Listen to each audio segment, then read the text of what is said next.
नमस्कार दोस्तों, कैसे हैं आप लोग। आज के इस वीडियो में हम बात करने वाले हैं सरकार की तरफ से भेजे जाने वाली किसी भी योजना के तहत वो पैसा आपके खाते में आया या नहीं आया, अगर आया है तो कब आया, अगर नहीं आया है तो उसका रीज़न क्या है। सारी जानकारी हम आपको इस वीडियो में बताने वाले हैं। कोई भी योजना हो, चाहे वो पीएम किसान का हो, वृद्धा पेंशन हो, विधवा पेंशन हो, विकलांग पेंशन हो या किसी भी तरीके का कोई भी योजना का पैसा आपके खाते में आया है तो कब आया है, वो सारी चीज़ें हम बात करेंगे। पहले हम आपको एक प्रूफ यहाँ पर दिखा देते हैं। यहाँ पर एक कैंडिडेट है जिनका रजिस्ट्रेशन नंबर, उनका नाम और उनके किस खाते में, किस बैंक में पैसा गया है, अकाउंट का लास्ट का 4 अंक आपको दिखाई देगा और जो पैसा आया है कब आया है उसका डेट भी आपको यहाँ पर दिया गया है। अब आपको मैं प्रोसेस बताता हूँ कि कैसे आप पता करेंगे। बस आपको ध्यान में रखना है, जिस योजना के तहत आपने फॉर्म भरा है उसका एप्लीकेशन नंबर आपके पास होना चाहिए।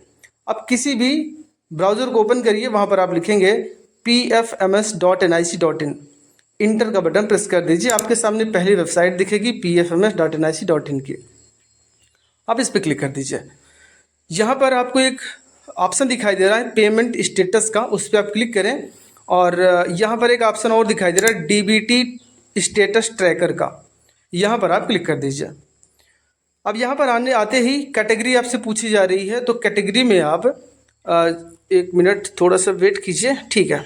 एनएसपी, पीएम किसान, मनरेगा, पहल, ऐसे बहुत सारी योजनाएं हैं। तो आपको करना क्या है, यहाँ पर ANY लिखना है, तो एनी अदर एक्सटर्नल सिस्टम, इसी को आपको चूज़ कर लेना है, जिसके तहत आपको सारा डेटा मिल जाएगा। अब यहाँ पर पेमेंट पर रहने दीजिए। अब यहाँ पर एप्लीकेशन ID में आपका जैसे वृद्धा पेंशन है तो आपको रजिस्ट्रेशन नंबर मिला होगा, विधवा होगा तो उसका रजिस्ट्रेशन नंबर, यानी कोई फॉर्म आपने अप्लाई किया होगा तो उसका एप्लीकेशन नंबर आपको यहाँ पर डाल देना है, कैप्चा कोड डालना है और सर्च के ऑप्शन पे क्लिक कर देना है।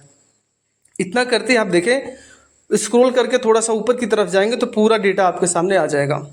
इस प्रकार से नाम दिया गया है, रजिस्ट्रेशन नंबर है, पेमेंट यहाँ पर रिजेक्ट हो चुका है 2 से 3 बार। यहाँ पर देखें रिजेक्ट, कब रिजेक्ट किया गया ये, और रीज़न क्या है यहाँ पर देखिए, आधार इज नॉट सीडेड और इनएक्टिवेट।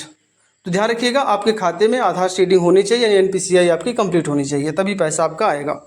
तो इस दौरान जब पैसा भेजा जा रहा था, इस कैंडिडेट का आधार सीडिंग नहीं हुई थी और इन्होंने जब भी सीडिंग करवाया होगा तो इनका पैसा आसानी से पहुंच गया। अब मैं आपको लास्ट में बिल्कुल दिखाता हूं कि इनका जो पैसा है वो वैलिडेट भी हुआ है और पैसा इनका आ भी चुका है। इनका एक बार 2,000 रुपये, फिर 1,000 रुपये, फिर 3,000 भेजा गया, तो जो कि नहीं आया, लेकिन लास्ट में 1,000 रुपये भेजा गया और इनके खाते में NPCI कंप्लीट थी, इसलिए इनका पैसा यहाँ पर वैलिडेट हो चुका है। कब हुआ है, इनका डेट दिया गया है, कितना पैसा है वो भी दिया गया है और साथ ही साथ ट्रांजैक्शन का स्टेटस आपको दिखाई दे रहा है सक्सेसफुल, यानी कि बैंक ने रिसीव कर लिया है। तो ये इस प्रकार से आप पता कर सकते हैं कि आपके खाते में पैसा आया है कि नहीं आया, अगर नहीं आया है तो क्यों नहीं आया है। अगर आपको और कोई जानकारी चाहिए, जैसे आप कोई पेंशन ऑनलाइन करते हैं, पीएम किसान का पैसा आपको यानी फॉर्म भरना है, तो वीडियो के डिस्क्रिप्शन में हम लिंक दे देंगे सभी चीज़ों का, वहाँ से जाकर आप फॉर्म को भरिए देखकर, तो बड़ी आसानी के साथ आपका पैसा आ जाएगा। देखिए, अगर आप थोड़ी सी भी गलती करते हैं तो आपका पैसा नहीं आता है, तो इस बात का विशेष ध्यान रखेंगे। फॉर्म को ऑनलाइन करना है तो वीडियो को डिस्क्रिप्शन में हम सारे लिंक दे दे रहे हैं।